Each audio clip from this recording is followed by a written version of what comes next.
ganteng terus. Ngejreng sih. Masih dari Jalan Serma Marjuki nomor 30 Bekasi Selatan, Mitra Sejaman Sinyara di putaran kedua Mudeng, yaitu pukul 14 pas impas. Tentunya Mitra akan diwarnai juga dengan perbincangan menarik. Kali ini yaitu 10 Oktober ya, di hari Kamis 2024. Adapun tema hari ini adalah penggunaan nafsa oleh kaum muda di Kota Bekasi berbahayakah? Nah, Mitra nanti bisa ikut berperan serta di 08 1 111 86 1003 ya Mitra ya. Nah, di sini sudah ada narasumber yang sudah hadir dari tadi. Mungkin ini akan menjadi masukan buat Mitra sejaman siar, terutama para orang tua, bagaimana mendampinginya agar tidak terkena yang namanya nafsa ya. Selamat siang. Assalamualaikum untuk Dr. Fevi Herawati MKM selaku Kepala Bidang Pencegahan dan Pengendalian Penyakit dari Dinas Kesehatan Kota Bekasi. Ya, selamat siang Ibu. Assalamualaikum. Selamat siang. Assalamualaikum warahmatullahi wabarakatuh. Bu Fitri, terima kasih. Sehat Ibu? Sehat alhamdulillah. Kemudian yang kedua ada narasumber dari Dr. Gerald Mario SPKJ KSH selaku dokter psikiater dari Rumah Sakit Umum Daerah Bekasi, yaitu Jati Sampurna Kota Bekasi. Selamat siang. Assalamualaikum Pak. Selamat siang Ibu Fitri dan Mitra El Gangga. Assalamualaikum warahmatullahi wabarakatuh. Waalaikumsalam warahmatullahi wabarakatuh. Baik Mitra sejaman siang, Mitra juga nanti saya sudah ingatkan tadi bisa berperan serta ya di WhatsApp kita di 08 111 86 1003 yang akan nanti disampaikan, diuraikan secara gamblang ya oleh narasumber kita yang tentunya berkompeten dalam bidang ini ya Mitra ya. Mungkin Dr. Fevi Herawati MK selaku bidang pencegahan dan pengendalian penyakit dari Dinas Kesehatan Kota Bekasi bisa menguraikan ya yang terkait dengan tema ini. Silakan Dok. Baik, terima kasih banyak Bu Fitri, Mitra El Gangga, selamat siang. Pada hari ini tadi sudah disebutkan Bu Fitri, hari ini Kamis tanggal 10 Oktober 2024. Nah, pada tiap tanggal 10 Oktober kita memperingati sebagai Hari Kesehatan Jiwa Sedunia. Untuk tahun ini temanya adalah It's Time to Prioritize Mental Health in the Workplace. Gitu ya. Jadi kesehatan mental itu penting gitu ya di tempat kerja. Nah, untuk menuju pada kesehatan mental yang di tempat kerja tentunya banyak faktor yang mempengaruhi. Salah satunya juga menyiapkan kaum muda ini supaya tidak masuk ke dalam penyalahgunaan nafza, gitu ya Dok ya. Nafza itu apa sih, gitu ya? Narkotika, psikotropika, dan zat adiktif lainnya. Sebenarnya narkotika dan psikotropika juga punya manfaat, terutama di medis, gitu ya. Asal digunakan sesuai dengan seharusnya. Nah, yang menjadi permasalahan kesehatan adalah jika terjadi penyalahgunaan gitu. Jadi untuk biasanya kalau terjadi penyalahgunaan itu apa sih penyebabnya gitu ya? Nah, bisa dari faktor individu, bisa juga dari faktor lingkungan. Dari faktor individu biasanya mungkin karena biasanya suka pengen coba-coba gitu ya. Kemudian ingin tahu, ingin diterima, ikut tren gitu kan. Kemudian bisa juga dari kurang perhatian dari orang tua gitu. Jadi kadang-kadang butuh perhatian lebih gitu ya. Atau bisa juga dari faktor lingkungan. Jadi mungkin ada persoalan di keluarga gitu ya. Atau juga tinggal di lingkungan yang memang ada pengguna narkobanya gitu atau pengguna nafzanya, penyalahguna. Kemudian juga mungkin ada tekanan juga dari teman sebaya gitu kan. Kadang-kadang kalau kaum muda tuh pengennya dengan teman-teman tuh ini begini ikut gitu kan, biasanya kayak gitu ya. Nah terus apa sih tanda-tandanya kalau ada orang yang menyalahgunakan nafza nih? Biasanya orangnya nih kayak apa sih gitu yang kita bisa ini dia menyalahgunakan nafza mungkin ya gitu. Nah, biasanya akan hilang minat bergaul dan olahraga, mengabaikan perawatan dan kerapihan diri gitu ya. Kemudian disiplin pribadinya juga jadi nggak bagus lagi gitu ya. Kemudian suka menyendiri, dari perhatian orang lain, cepat tersinggung, marah, karena biasanya dampak dari nafza ini itu mempengaruhi perasaan, perilaku gitu ya dok ya. Nanti mungkin lebih banyak dibahas juga oleh Dr. Mario terkait dampaknya nafza itu apa sih gitu. Kemudian berlaku curang, tidak jujur, menghindar dari tanggung jawab. Nah ini ada lagi juga nih, suka memakai kacamata hitam tidak pada waktunya. Bukan berarti orang yang pakai kacamata hitam kemudian kita bilang oh penyalahgunaan nafza. Tapi biasanya memang kalau orang yang menyalahgunakan nafza itu kelihatan dari matanya ya dok ya, gitu. Jadi beda lah matanya gitu ya. Nah kemudian juga selalu mengenakan kemeja lengan panjang. Nah apakah yang pakai kemeja lengan panjang kemudian penyalahgunaan nafza? Ya belum tentu juga.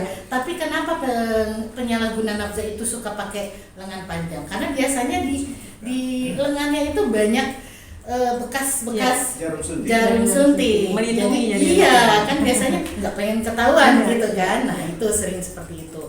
Kemudian juga sering berlama-lama di tempat yang tidak biasa. Ya salah satunya mungkin karena dia memang sedang make lah, sedang menggunakan itu. Kadang di kamar, WC, gudang, pokoknya tempat-tempat tersembunyi lah gitu ya. Nah, kemudian suka mencuri barang di rumah ya karena kan dia membutuhkan dana untuk bisa mendapatkan nafza gitu ya. Kemudian prestasi sekolah atau kerjanya menurun. Nah, kenapa makanya penting juga kesehatan mental di tempat kerja, karena kalau orang yang nantinya sudah dok, kalau kita penyalahgunaan nafza kan jadi tidak produktif ya, karena dia biasanya susah hilangnya gitu kan. Adiksi kalau istilah medis, kalau istilah awamnya apa ya dok? Ketergantungan. Nah ya itu ketergantungan. Nah itu nanti biasanya produktivitas dalam bekerja juga akan menurun. Kemudian ya berperilaku seks bebas. Pokoknya dari penyalahgunaan nafza ini dampaknya sangat banyak terhadap kehidupan kita sehari-hari. Nah gitu. Lalu boleh silakan tambahkan lagi ya.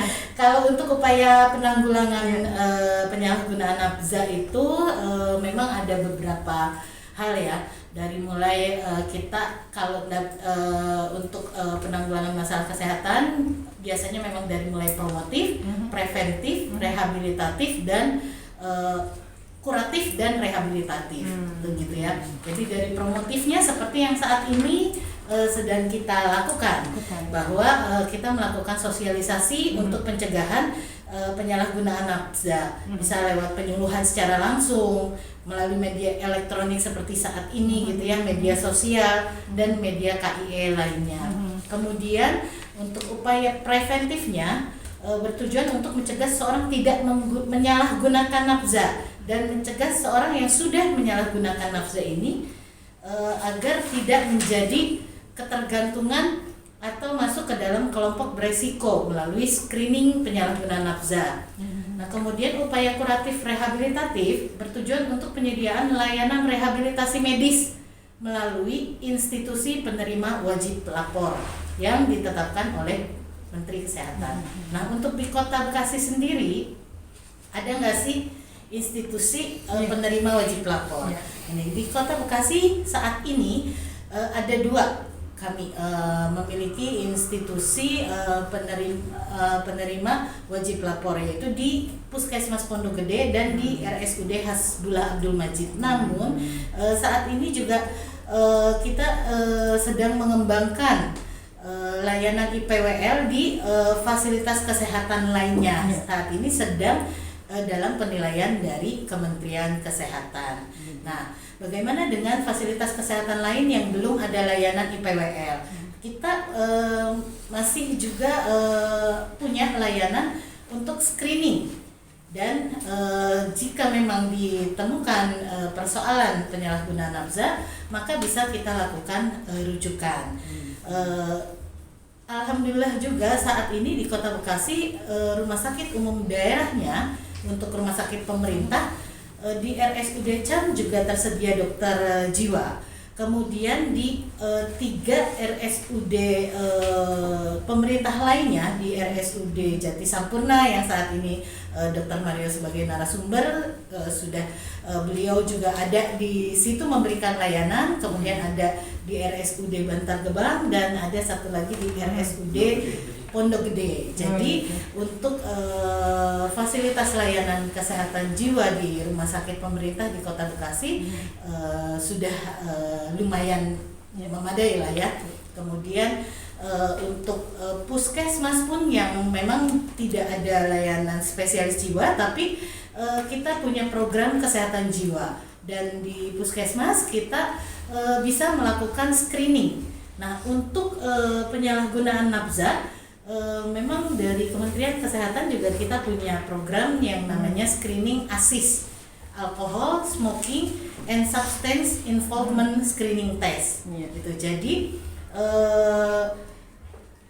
untuk deteksi dini lah, apakah akan ada penyalahgunaan nafza, kita bisa lakukan screening dulu, gitu. Nanti jika ada hal yang memang perlu ditindaklanjut, ya akan dilakukan pemeriksaan lebih lanjut. Nah, mungkin itu yang bisa saya sampaikan pada siang hari ini. Baik, terima kasih untuk Dr. Vivi. Tadi ada kaitannya ya dok ya, katanya beberapa seberapa besar sih, saya pengen tahu gitu ya, terutama orang tua ya yang mempunyai putra putri remaja gitu kan. Seberapa besar ini pengaruh nafsa ini terhadap yang tadi disinggung kejiwaan? Bisa goncangan jiwa yang seperti apa sehingga bisa timbul gangguan jiwa? Mungkin sama Dr. Mario. Iya. Ya, Terima kasih Dr. Fevi, Ibu Fitri, dan Mitra El Gangga yang kami cintai. Sebelum saya menjawab pertanyaan Dr.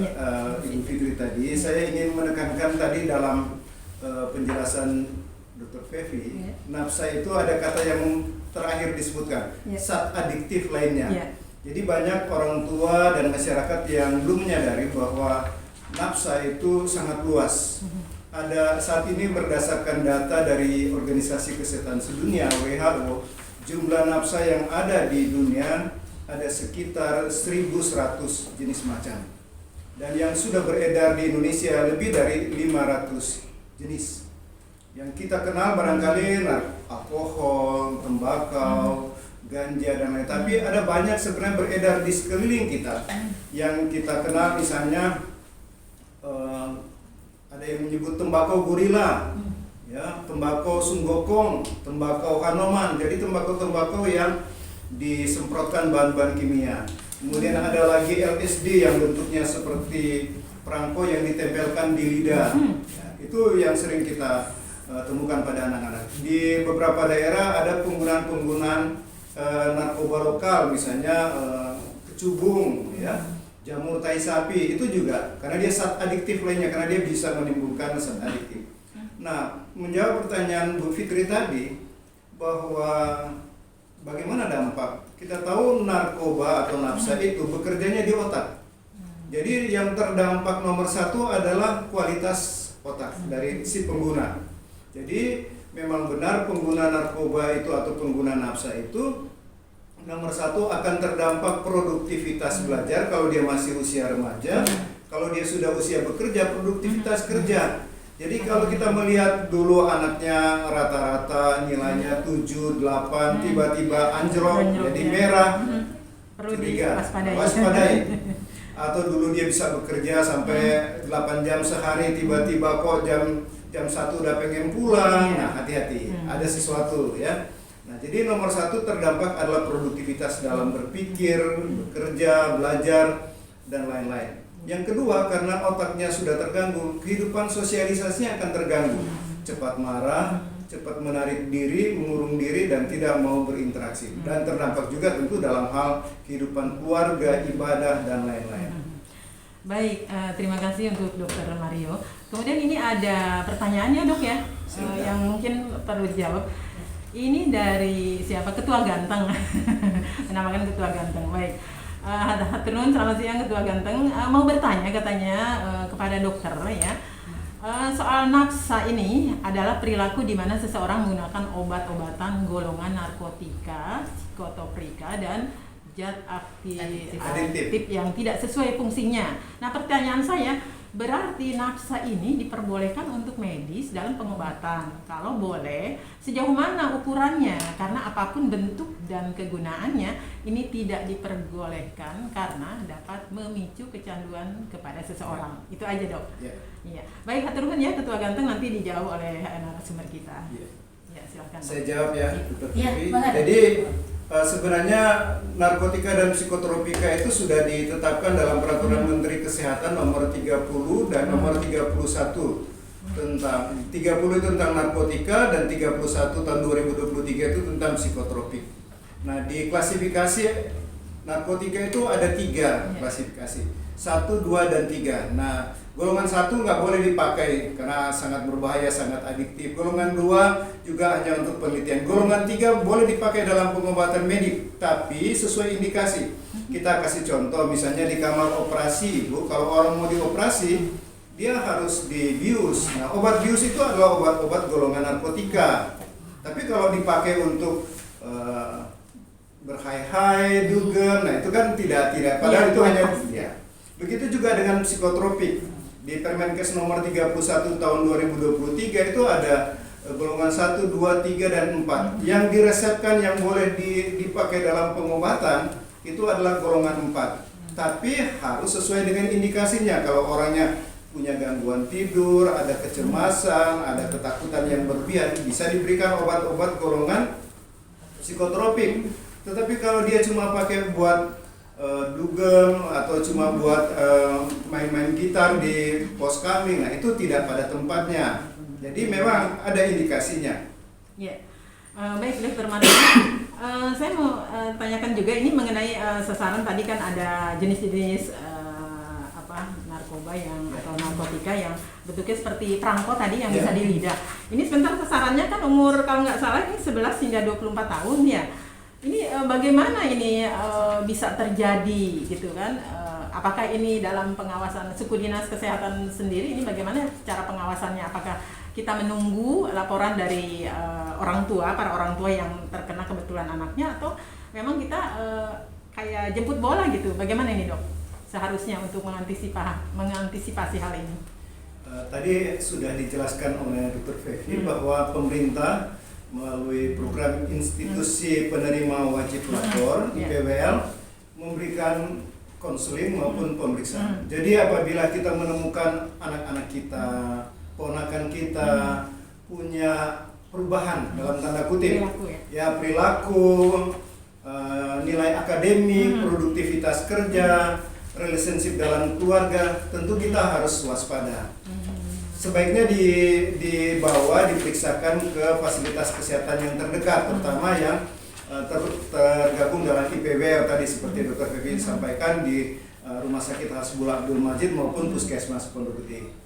Nanti dari sana kalau memang diduga ada kecenderungan, kita bisa nanti melakukan pemeriksaan urin dan lain-lain untuk memastikan benar tidak dia punya penggunaan yang tidak diinginkan atau penyalahgunaan. Jadi itu rangkaian langkah-langkah kita.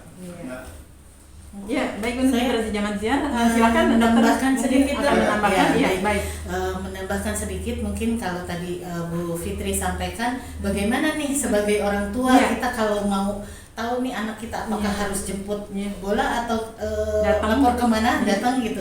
Nah tadi yang saya sudah sampaikan juga Bu, ada yang namanya screening ASIS gitu, dan itu sudah bisa dilakukan di semua puskesmas yang ada di Kota Bekasi. Kemudian boleh saja silahkan warga Mitra El Gangga gitu kalau ingin melakukan screening ASIS mendatangi puskesmas di wilayahnya masing-masing, atau kami juga saat ini pada saat berbarengan dengan pemeriksaan kesehatan anak sekolah di sekolah-sekolah, kami juga melakukan screening ini terhadap siswa-siswi yang ada di sekolah-sekolah. Jadi diawali dari situ kita melakukan screening, atau misalnya orang tua ada yang tadi Dr. Maria sampaikan, ini gimana nih kok anak ini tadinya berprestasi kemudian jadi turun, kok kayaknya tingkah lakunya jadi aneh nih misalnya gitu. Silakan di puskesmas kami juga ada layanan untuk pelaksanaan screening ASIS tadi. Gitu. Baik, hatur nuhun Dr. Vivi dan Dr. Mario. Sementara kita lanjutkan kembali untuk mitra sejaman siar yang mungkin ingin bertanya atau mungkin mitra sendiri, saudara atau siapa yang punya ciri-ciri yang tadi disebutkan, ya sudah disebutkan oleh para dokter yang ada di sini. Itu perlu diwaspadai juga dan mitra bisa bertanya di 0811186003. Nah, selamat siang untuk siapa ini mau bertanya, katanya dari Bang Rahmat Hidayat di Jalan Beringin 12 ya. Mau tanya nih sama dokter, Bu. Apa ini? Dari jenis narkoba bukan? Kecubung. Oh, kecubung itu masuk jenis narkoba apa bukan? Karena kalau saya melihat di televisi katanya mabuk ya, lebih dari orang yang pakai narkoba katanya. Jadi dampaknya itu lebih dahsyat dari yang orang kena narkoba. Itu menurut dokter bagaimana ini, Dok? Ya. Hatur nuhun ya Bang Rahmat Hidayat, nanti dengarkan penjelasan dari dokter. Ya. Silakan. Terima kasih Bang Rahmat yang sudah bertanya. Jadi seperti saya sampaikan tadi, narkoba itu saat ini di dunia ada lebih dari 1000 jenis macam. Salah satunya kecubung. Jadi kecubung itu masuk golongan halusinogen. Jadi narkoba itu secara umum itu ada 3, disebut halusinogen, kemudian stimulan, ada yang depresan. Nah, kecubung itu golongan halusinogen. Jadi biasanya orang yang mengkonsumsi kecubung itu dia akan mengalami halusinasi. Jadi dia mengalami sebuah pengalaman psikologis yang tidak ada rangsangan dari luar. Jadi dia nanti akan melihat sesuatu yang indah-indah atau menyeramkan, tapi di dalam dunia nyatanya tidak ada. Ini semua akibat perubahan-perubahan di dalam otak. Begitu juga dia akan mendengar suara-suara yang tidak ada di dunia nyata, tapi otaknya mengatakan sedang ada suara-suara musik, suara guntur atau apapun. Jadi memang kecubung adalah salah satu bentuk nafsa yang dilarang sebenarnya beredar, dilarang diperdagangkan karena dampak kerusakan terhadap penggunanya sangat besar. Biasanya dalam penggunaan lebih dari setahun itu akan mengalami gangguan jiwa yang berat yang kita sebut skizofrenia. Ya, baik. Bisa ditambahkan Bu Dr. Vivi? Jadi mungkin dampak tadi ya Dok ya. Jadi ternyata dari nafza yang disalahgunakan, dampak kedepannya itu bisa menimbulkan gangguan jiwa yang cukup berat. Skizofrenia itu termasuk gangguan jiwa berat gitu. Dan tentunya itu kan tidak kita harapkan. Iya, betul. Ya, untuk menjadikan generasi penerus lebih cemerlang ya, lebih sukses mungkin, ini juga para orang tua mesti mewaspadai ya hal-hal seperti ini. Baik, untuk dokter mungkin bisa menambahkan, Dok, nafsa itu mungkin ada mitra sejaman siar yang belum tahu yakin banget itu apa aja di dalamnya, bisa diberikan, Dok, silakan. Ya, terima kasih Bu Fitri. Jadi saya ingin menekankan kepada mitra Gangga ini bahwa zat adiktif lainnya itu sangat banyak sebenarnya yang ada di sekeliling kita yang tidak kita sadari, seperti tadi kecubung ya, atau jamur tai sapi. Kalau kita di kota Bekasi ini kan masih banyak yang piara sapi, kerbau ya kan, yang kemudian nanti ada jamur-jamur yang tumbuh di kotoran sapi itu. Kalau ada orang yang ngerti itu bisa dimanfaatin ya. Yang tidak baik. Namun yang perlu kita khawatir adalah zat yang namanya inhalan ya. Inhalan itu adalah zat adiktif lainnya yang ada di sekeliling kita. Cat kalau disalahgunakan, cat thinner ya. Kemudian lem ya, bahkan bensin juga bisa dipakai untuk menjadi adiksi ya. Sebenarnya barang-barang yang ada di sekeliling kita sehari-hari ya. Jadi warungnya bisa fly seperti tadi, ya, Dok. karena semua itu kalau dihirup masuk ke dalam paru-paru, diserap di paru-paru, dibawa ke otak, itu orang akan jadi teler gitu ya. Nah, jadi banyak itu digunakan oleh anak-anak jalanan ya, yang sering ada kita temukan di jalan-jalan itu. Kadang-kadang dia pengen ikut teler seperti orang yang lain, tapi karena keuangan terbatas dia mengkonsumsi barang-barang yang murah, tapi dampak kerusakannya sangat besar. Iya. Ya, baik mitra sejaman siar masih dalam perbincangan menarik bersama dua dokter yang tentunya bisa menjadi masukan buat mitra Gangga ya. Di sini ada Dokter Mario bersama Dokter Vivi ya dari Kepala Bidang Pencegahan Pengendalian Penyakit, kemudian ada Dokter Psikiater dari RSUD Jati Sampurna ya dok ya, di Kota Bekasi. Baik dok, ini sebenarnya kita kan selaku terutama dari dinas kesehatan, apalagi ada kaitannya dengan kesehatan mental ya dok. Ya. Ini kita kan katakanlah berperang untuk mengatasi hal ini, tapi tidak semudah itu sepertinya ya dok ya. Lalu sasaran kita kan targetnya ini sebanyak 456 dari target sasaran 11.500 jiwa. Nah baru tercapai ini 0,039%. Nah sebenarnya langkah apa nih yang harus dilakukan Dinas Kesehatan Kota Bekasi sehingga bisa tercapai target tersebut, dan Kota Bekasi yang semakin hari semakin besar ya, katanya sih kota yang terkaya di Indonesia gitu kan. Ya. Nah ini bagaimana menurut dokter nih?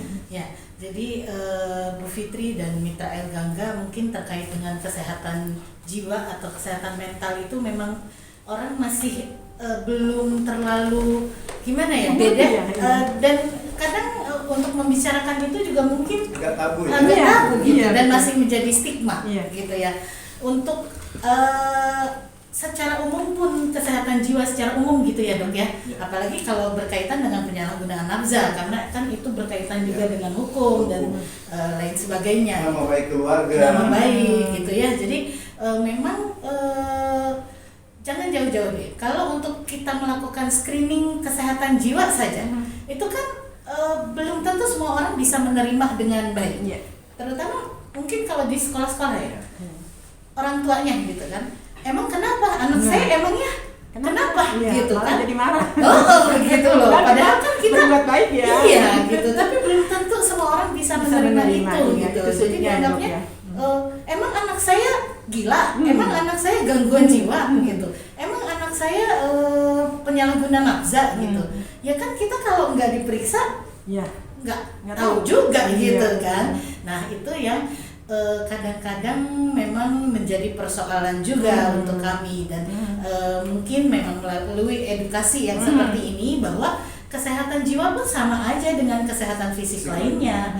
Kenapa kalau kesehatan fisik lainnya orang biasanya biasa-biasa aja deh kalau ngomong, iya saya darah tinggi, hipertensi gitu. Tapi kalau ada permasalahan di kejiwaan kan nggak semua orang ya dok. Dan padahal justru terkait dengan kesehatan jiwa ataupun penyalahgunaan nafza yang paling diperlukan adalah dukungan orang sekitar, justru support sistemnya justru yang harus baik ya dok ya. Karena kita juga seringkali menemukan bahwa kalau orang yang dengan gangguan jiwa atau penyalahgunaan nafza saat mendapat dukungan dari sekitarnya yang baik, itu perbaikannya juga luar biasa ya dok ya. Kita ada beberapa contoh, nanti mungkin bisa disampaikan juga oleh Dokter Mario, kisah-kisah beliau melayani pasien-pasien dengan permasalahan kesehatan jiwa ya dok ya. Ya baik dok, selama 28 menit ya kita berbincang, masih banyak waktu, kita dengerin musik dulu ya dok ya. Ya baik, untuk mitra Sejaman Siar nanti saya nantikan juga di 08118613. Mitra bisa bertanya yang terkait dengan tema perbincangan kali ini, yaitu penggunaan nafsa oleh kaum muda di Kota Bekasi berbahayakah? Panteng terus. Ngejreng sih. Nomor 30 Bekasi Selatan, mitra masih dalam perbincangan menarik ya di Kelaman Mudeng. Ini ada bincang-bincang kita dengan dua narasumber, dua dokter yang luar biasa. Selain banyak pengalamannya, banyak menangani pasien-pasiennya, juga ahli dalam bidangnya, tapi juga suka dangdut ya. Betul dok? Iya, begitu. Ya baik mitra Sejaman Siar, mitra ingin tahu ya, kita akan dengarkan ini dari Dokter Mario ini bagaimana tentang pengalamannya dalam menghadapi pasien-pasien yang berkaitan dengan nafsa ini ya. Ya, silakan aja. Dok, seperti apa pengalamannya, Dok? Apa sepak terjang menangani pasien yang mungkin banyak suka ya ketimbang banyak duka ketimbang sukanya. Silakan, Dok. Siap, Bu Fitri. Jadi mitra Elgangga yang saya cintai, saya sebagai dokter psikiater itu sudah menjalani atau melakukan perawatan orang dengan penyalahgunaan nafsa itu udah dari tahun 90-an. Wah, luar biasa. Ya, dan penyalahgunaan nafsa itu ada trennya. Seperti baju, mobil, alat elektronik, nafsa juga ada trennya. Nah, tahun 90-an hingga tahun 2000 awal itu trennya adalah penggunaan heroin atau bahasa jalanannya yang kita kenal itu putau. Nah, orang yang memakai putau itu begitu dia kena nggak bisa berhenti, nggak bisa tidak harus minum obat, dia harus minum terus obatnya. Nah, atau dia harus pakai terus putaunya. Nah, orang yang memakai putau di tahun 90-an sampai sekarang karena dia tidak bisa mendapatkan putau, pemerintah itu dengan baik hati itu menyediakan yang namanya program terapi rumatan. Jadi pemerintah menyediakan obat-obat yang mirip putau tapi tidak menimbulkan bahaya, misalnya metadon. Kalau dia mau beli yang lebih mahal lagi, ya kalau metadon itu dia syaratnya harus datang tiap hari di puskesmas yang menyediakan metadon. Tapi kalau dia punya uang lebih, dia bekerja, dia bisa mengambil obat yang namanya buprenorfin, ya obat golongan buprenorfin. Dan ada di Jakarta dan sekitarnya hanya ada 2 rumah sakit yang menyediakan obat itu, ya. Jadi dia harus datang ke tempat itu seminggu sekali atau 2 kali tergantung dosis dia pakai. Namun yang saya ingin sampaikan bahwa penggunaan heroin itu menyebabkan dia tidak bisa bebas, tidak bisa kemana-mana karena dia harus bawa terus obatnya. Dia harus beli atau dia harus datang ke puskesmas untuk mengkonsumsi, dan sampai tahun 2024 ini masih banyak yang menggunakan obat-obat untuk terapi maintenance tadi karena dia tidak bisa lepas. Nah, tahun 2000 kesini Bu, yang lagi tren itu golongan stimulan, amfetamin, ya. Kita kenal mungkin ada ekstasi, sabu, ya. Nah, ini obat-obat yang sifatnya stimulan untuk membuat kesenangan, membuat gembira, sering dipakai di tempat-tempat hiburan malam, tempat dugem. Nah, ini banyak digunakan. Nah, apa yang kita temukan pada pengguna stimulan ini, banyak yang mengalami gangguan jiwa yang tadi Dr. Grace sebutkan, skizofrenia. Jadi otaknya terganggu berat sehingga dia mengalami pengalaman psikologis yang tidak dialami oleh orang normal. Jadi dia jadi mudah curiga, merasa ketakutan, ada yang mau bunuh, suka mendengar suara-suara, melihat sesuatu yang berjalan-jalan di dinding tapi dia tidak melihat orangnya. Dampaknya luar biasa ya. Nah, yang terakhir sekarang Bu, ini ya di tahun 2020-an sekarang ini ya kita kenal yang disebut cannabinoid sintetik. Ya, orang menyebutnya ganja sintetik, tapi sebenarnya bukan ganja sintetik, cannabinoid sintetik. Jadi cannabinoid sintetik saat ini ada lebih dari 800 jenis macam. Barangnya itu cairan disemprotkan ke tembakau yang ada dari daerah Jawa Tengah, Jawa Timur, disemprotkan, orang seperti menghisap tembakau aja. Tapi bahan kimianya merusak otak. Baik Dok, saya tunda sebentar biar mitra sejaman siar ini penasaran ingin dengar cerita Dr. Mario. Ini kita dengarkan ajan asar dulu untuk wilayah Bekasi dan sekitarnya. Panteng terus. Ngejreng sih. Kita teruskan perbincangan menarik bersama 2 dokter, dari Dr.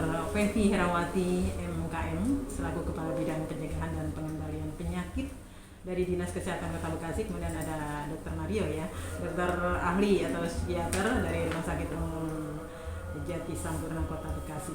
Baik Dok, silahkan dilanjut dengan cerita tadi sebelum nanti ada pertanyaan dari 2 penanya lagi. Ya silakan Dok. Ya, jadi Bu Fitri, yang di tahun 2000-an sekarang ini yang lagi ngetren itu yang disebut cannabinoid sintetik. Jadi tembakau yang ada di Indonesia baik Jawa Tengah maupun Jawa Timur kemudian disemprotkan berbagai bahan kimia. Saya dalam pengalaman klinis sebagai dokter psikiater itu kadang-kadang menemukan ada satu tembakau yang disemprotkan 3 bahan kimia. Jadi 3 bahan kimia. yang sifatnya sebenarnya semuanya itu merusak otak. Jadi ini banyak kami temukan di anak-anak SMA dan mahasiswa. Akibatnya apa? Karena ini semua merusak otak, maka berbagai gejala gangguan yang kita temukan. Ada gangguan jiwa yang berat, ya, gejala-gejala skizofrenia, ya, berupa halusinasi, ketakutan yang berlebihan. Di samping itu ada gejala-gejala saraf, neurologis yang berat. Ada pasien yang gerakannya ini sering bergerak-gerak ke atas bawah seperti saling menggosok. Akibatnya karena dia tidak tahan dengan gerakannya yang bergerak-gerak, dia mencabut giginya semuanya, ya, karena dia tidak tahan, karena berbunyi terus, mau tidur pun bergerak-gerak sendiri. Ya, banyak juga sering kejang, ya, ada beberapa pasien yang kadang-kadang seperti tidak sadar diri, berhari-hari jalan seperti robot, seperti zombie, ya. Nah, ini yang harus kita sadarkan kepada kaum muda bahwa kalau menggunakan sesuatu harus cari tahu dulu apa, ya, karena ketidaktahuan hanya mengikuti apa kata orang, kata teman, tapi kemudian menjerumuskan. Pada beberapa anak yang sensitif, banyak yang kemudian mengalami gangguan jiwa dan gangguan saraf tadi. Itu demikian Bu Fitri. Baik, Mitra Sejaman Siar, masih kita lanjutkan kembali ya. Sementara ini ada satu penanya dari Mas Dede atau Mbak Dede ya, di Jakarta, Jagakarsa. Oh, luar biasa. Kalau penggunaan nafsa tidak diketahui oleh keluarga, Dok, apakah kita bisa melaporkannya walaupun itu keluarga, dan apakah terlambat mendapat penanganannya ini apakah termasuk terlambat ya, penyakit jiwa, atau dilaporkan setelah penggunaan nafsa? Ini bagaimana, Dok? Ya. Kira-kira terlambat atau enggak gitu ketika misalnya salah satu keluarga sudah mengetahui bahwa salah satu keluarga itu terkena nafsa. Iya. Jadi memang para pengguna nafsa itu seringkali tidak menyadari apa yang dia lakukan. Dia berpikir apa yang dilakukan sesuatu hal yang normal, keren, ya, hebat dan lain-lain, tanpa menyadari resiko. Mungkin langkah pertama kalau kita menemukan ada kerabat kita, saudara kita yang menggunakan nafsa, mengingatkan, mengedukasi bahwa apa yang dilakukan itu berbahaya, ya, mengancam jiwa, mengancam masa depannya. Sekarang terbuka berbagai sumber kepustakaan, kita bisa cari dari Google, dari ChatGPT, AI dan lain-lain, sumber informasi bahaya dari narkoba yang dikonsumsi. Namun kalau juga tidak, tentu kita harus bekerja sama, ya, dengan keluarga yang lain, bahkan memerlukan bantuan dari petugas kesehatan pun bisa, ya, agar anak tersebut atau saudara tersebut bisa didorong untuk menjalani pengobatan yang benar dan meninggalkan perbuatan yang lama tentunya, karena tadi narkoba itu berbahaya untuk dirinya dan masa depannya. Baik, hatur nuhun Dr. Mario. Kemudian ada lagi dari siapa ini? Untuk Dr. Mario dan Dr. Fethi, katanya, saya Christian dari Babelan, ingin bertanya, katanya, apakah yang dimaksud dengan nafsa dan apa dampaknya kaum muda dalam penggunaan obat ini? Silakan, Dok. Terima kasih untuk Christian dari Babelan. Terima kasih Mas Christian. Kita kembali membacakan definisi dulu. Nafsa, narkotika, psikotropika, dan zat adiktif lainnya. Kata lainnya karena banyak zat adiktif yang tidak masuk narkotika, tidak masuk psikotropika seperti tembakau, alkohol. Nah, kita mungkin masih ingat beberapa waktu yang lalu heboh ada sekelompok anak yang kemudian menceburkan diri dan kemudian menjadi korban kecelakaan barangkali, ya, tenggelam dan lain-lain. Menurut laporan dari kepolisian, kalau kita baca di media sosial, anak-anak tersebut ternyata positif alkohol. Nah, ini salah satu dampak, ya, dampak dari narkoba, ya. Nah, selain itu barangkali kita banyak membaca kasus ada sopir kendaraan roda 4 yang mengalami kecelakaan di tol, sesudah kita periksa urin atau darahnya ternyata positif narkoba, ya. Jadi banyak sebenarnya dampak yang kita lihat sehari-hari, cuma kadang-kadang kita menutup mata. Namun kenapa nafsa ini dilarang oleh pemerintah? Karena nafsa ini merusak otak. Produktivitas, kreativitas anak-anak generasi muda pasti akan terhambat, rusak. Bahkan sering disebut terjadi lost generation akibat dampak nafsa ini. Karena daya pikir, daya belajar, daya kerjanya dari setiap orang yang menggunakan nafsa pasti akan terganggu. Kalau dia tidak mengalami gangguan jiwa berat, tapi dia pasti akan mengalami kecemasan, kesedihan yang berlebihan, membuat dia tidak bisa berpikir yang jernih, sehingga harusnya mungkin dia menjadi magister atau doktoral, tapi karena sudah memakai nafsa dia tidak bisa mencapai itu. Jadi kerusakan otak, produktivitas sangat mengancam bagi generasi muda yang menggunakan nafsa. Makanya penting kita menghindari, Bu Fitri. Ya, baik untuk Dokter Mario dan Dokter Fevi. Lalu kita sebagai orang tua ya dok ya, Dokter Mario atau Dokter Fevi dan saya sendiri mungkin ya, atau ibu-ibu yang lainnya di luar sana pendengar setia Elgangga, ini bagaimana peran orang tua, apa yang harus yang diperbuat oleh orang tua agar anak-anak kita terhindar dari hal-hal seperti ini? Ya, baik, Mitra Elgangga. Jadi apa sih yang harus kita lakukan untuk menjauhkan dari penyalahgunaan nafsa? Ya. Tentunya kalau sebagai orang tua kita harus memberikan dukungan terhadap anak-anak kita. Istilahnya kita harus ada di setiap momen anak yang mungkin memang sedang membutuhkan kita gitu. Jadi kadang-kadang di dalam setiap fase kehidupan itu kan ada saatnya juga mungkin punya masalah gitu kan ya, atau ada hal-hal yang mengganggu gitu di dalam kesehariannya. Nah, peran orang tua ini untuk memberikan dukungan terbaiknya untuk anaknya, mudah-mudahan itu bisa menjauhkan anak-anak kita dari penyalahgunaan nafsa. Nah, dari sisi anak-anaknya sendiri juga kita harus bisa memilih lingkungan pergaulan yang positif, yang juga mendukung anak-anak kita itu berprestasi atau mendapatkan dukungan dari teman-teman sebayanya yang memang positif juga gitu. Karena pengaruh teman sebaya juga cukup besar gitu. Kalau pergaulan anak-anak kita di lingkungan yang pengguna narkoba gitu, kebawa pasti gitu kan. Sementara kalau kita bisa memilih, anak-anak kita juga memilih lingkungan pergaulan yang baik, pasti juga akan mempengaruhi sehari-hariannya gitu. Ya baik Mitra Sejaman Siar, mungkin Mitra bisa, oh iya ada satu lagi nih tambahannya katanya. Ini dok, terkait dengan nafsa ini, tidak saja para dokter orang tua juga turut andil dalam bahaya nafsa ini, tapi dari pihak kepolisian juga biar pengguna atau pengedar nafsa ini diberikan hukuman yang setimpal. Ini bagaimana ini dok? Iya, terus ya untuk Mas Ganteng tadi tambahannya katanya dok. Terima kasih Mas Ganteng. Jadi memang perangkat hukumnya sudah disiapkan oleh pemerintah. Yeah. Kalau untuk pengguna, penyalahguna dan korban penyalahgunaan, sekarang peraturan perundang-undangan mengatakan mereka harus direhabilitasi. Jadi kalau ditangkap, kalau zaman dulu mungkin dipidana, di penjara, sekarang sudah langsung dikirim ke lembaga rehabilitasi, baik di rumah sakit yang menyelenggarakan rehabilitasi maupun rehabilitasi yang dilakukan oleh misalnya BNN atau lembaga sosial lainnya.